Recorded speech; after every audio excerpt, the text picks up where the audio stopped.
Play clock at 5. Pass is in. I'm living in that 21st century, doing something mean to it. Do it better than anybody you ever seen. Do it, scream from the haters, got a nice ring to it. I guess every superhero need his theme music. No one man should have all that power. The clock's ticking, I just count the hours. Stop tripping, I'm tripping off the hits into deep left. That might send the Yankees to the World Series. Welcome back to Rivalry Sports. Today we'll be talking about games 1 and 2 from the Knicks-Sixers series and the Celtics-Heat series.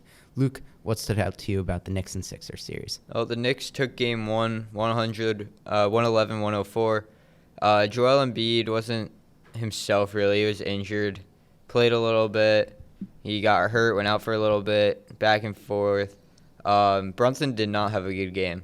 I mean, he was like 8 for 24 from the field, usually much better. But Josh Hart and Deuce McBride stepped up, scored a lot. Knicks completely out-rebounded them, beat them on the glass in every way possible, really. And, yeah, just played a great overall team game, I feel like, to take that one. Yeah, I think the thing that stood out to me the most in game 1 was that stretch when Embiid threw that self-lob, and then he got injured, and then his eye was, like, bugging out or something. But then from that stretch, it was like the 4-minute mark until halftime, you guys went on like a 12-0 run, and that was really a lot for the Sixers to come back from, because in the playoffs the game really just slows down. You know, every shot, every possession is so important. Deuce McBride somehow has been doing really well. He was out of the rotation at the start of the season, but he's really been improving, and you know, good for him.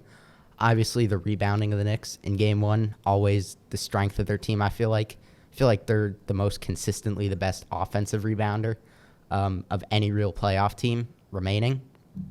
But in game 2, the Knicks won in an improbable game, 104-101. Crazy ending, just absolutely insane. It was. I mean, Brunson, who had been off again all game, he had another rough game too. But he hit that 3 that bounced up on the rim, went in, and then they threw the inbound to Maxey. It popped up. There were some people complaining about a foul, a timeout, whatever. We got the ball, passed it out to DiVincenzo, hit a 3, put us up by 1 after we'd been trailing by 5 with like 30 seconds left, and they went on to win it. So big game. Garden was going crazy, and you know, just keep winning. I mean, it doesn't matter how you get it done. Just they're 2-0 now. You have to just keep winning games. Yeah, I mean, Brunson did not play well, and that really surprised me. Kyle Lowry, he was like the one performer on the Sixers that you could, you know, really count on the perimeter, I feel like. Maxey had a great game. I know he was dealing with the illness before the game. It didn't really look like he was sick, but, you know, a really great game from him. Embiid, obviously, great for 3.5 quarters, but after that 5-minute mark, he really didn't do much. You know, we all thought Sixers were going to pull away, but obviously a great job by the Knicks to win that one. Even as a Celtics fan, I got to admit that was pretty cool. Yeah, the whole series, or at least the first 2 games, you feel like Mitchell Robinson and Isaiah Hartenstein, both of them playing great on Embiid. Both of them come in there. I mean, you can't stop them, but they've been doing a great job to contain him and rebounding really well, guarding him really well. And that's what it takes. If those 2 guys come up big guarding him, then, I mean, the Knicks have a lot that they could go for. Like, there's no one that's going to beat them if they're playing their best basketball. Yeah, the great thing about having Hartenstein and Robinson is that you don't need to double Embiid every play, and then you get into real, like, messy rotations. That's how they open up a lot of mismatches. But no, Thibodeau, he just sticks Robinson or Hartenstein. He trusts them enough, and he just puts them on them and says, hey, we're going to let Joel Embiid, if he hits a tough fadeaway or a tough post hook, let it be, you know? Yeah, I don't think there's any other team in the league that has 2 guys that, I mean, no one could stop Embiid, but give him, like, a fight at least. There's no other team that really has 2 guys that are going to fight with him and make every shot he takes a tough shot, even if he makes it. Yeah. So now on to the Celtics versus Heat series. Game 1, the Celtics won that one, 114-94. Obviously, it was a really good way to start the series. Porzingis, he had a really good game 1. Unfortunately, didn't continue into game 2, but we'll get to that later. But Sam Hauser really impressed me. as soon as the Heat went into their little zone that we had so much trouble with last year, that we just, swung the ball around and found Hauser, and he was open. It was really great job. Peyton Pritchard off the bench, he was good. But overall, pretty good game one to start off the series. Yeah, I mean, the Celtics just destroyed them in game one. I mean, it's what's expected against the Miami Heat, who were an 8 seed, had to fight through the play-in, then lost their superstar Jimmy Butler. They really don't have many guys left. That's what you guys are expected to do.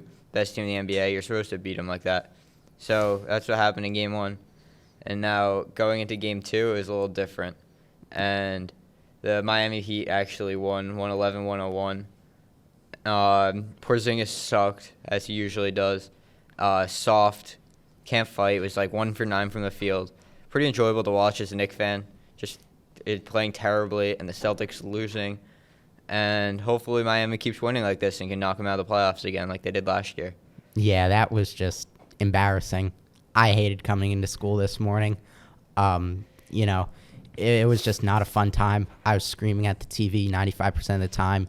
Porzingis is 7'3".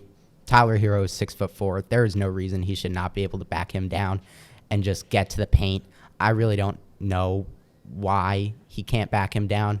I mean, it looks like he goes to the gym. It looks like he lifts weights. Why can he not back down Hero? And, he was supposed to be our paint presence. I love Porzingis. I hope he rebounds, but this just was not a great game for him. Caleb Martin, obviously, whenever he plays us, he turns into Klay Thompson from beyond the arc. He hits about 5 threes a game. Don't ask me how he does it. He's a 10-point-per-game scorer. Whenever, we play them in the regular season, we just don't have to worry about him. But as the clock always hits April, there's always a problem.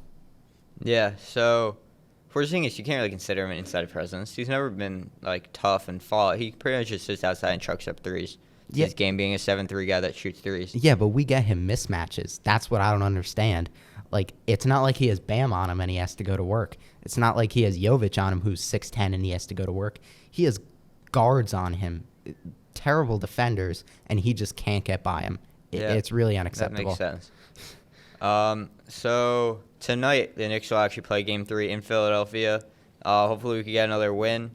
And I don't know, when the Celtics play again, is it Saturday? Yeah, they play Saturday. Yep, Celtics play on Saturday. So, I don't know, maybe they'll lose again. All right. Well, that's all we have for this week on Rivalry Sports. We'll see you next week.